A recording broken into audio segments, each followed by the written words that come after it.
আম্মু ও আমাকে অপহরণ করে নিয়ে আসে নাই, আমি নিজ ইচ্ছে বিয়ে করছি। আমার মানিক তো কাইলা মাতৃভক্তে আমার লগে কথা কইছে রে। তুমি না বলছিলা মৃত্যু ছাড়া কখনো আমাকে ছেড়ে যাবে না, এখন কই তুমি? স্ত্রীর উদ্দেশ্যে ফেসবুকে ঠিক এই আবেগঘন প্রশ্নগুলো ছুড়ে দিয়ে না ফেরার দেশে চলে গেলেন 21 বছরের তরুণ পুলিশ কনস্টেবল সাইদুল ইসলাম।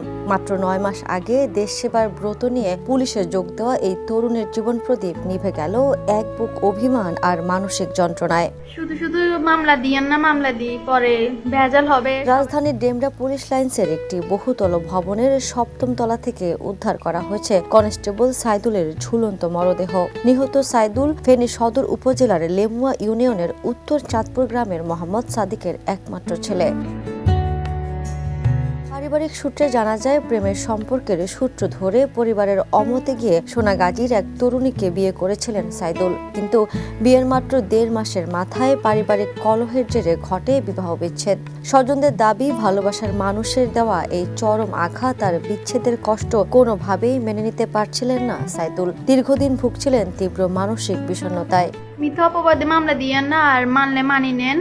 আত্মহত্যার প্রায় 16 ঘন্টা আগে ফেসবুকে স্ত্রীর সাথে কাটানো মুহূর্তের ছবি ও ভিডিও শেয়ার করে একটি দীর্ঘ ও মর্মস্পর্শী পোস্ট দেন তিনি, যেখানে তিনি লেখেন, সমুদ্রের মাঝখানে তরি ডোবা মানুষ যেমন কুল না পেয়ে মৃত্যুকে মেনে নেয়, আমারও যেন আজ কিছুই করার নেই। পোস্টের শেষ অংশে বাবা মায়ের কাছে ক্ষমা চেয়ে তিনি লেখেন, ক্ষমা করবেন আপনাদের অযোগ্য ছেলেকে।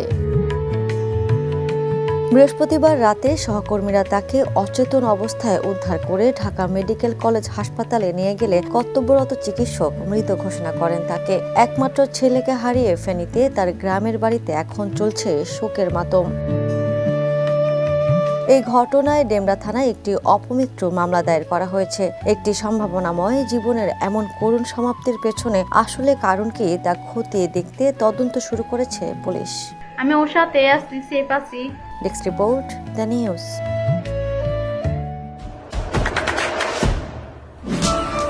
দেশে দেশে সবার সাথে দ্য নিউজ।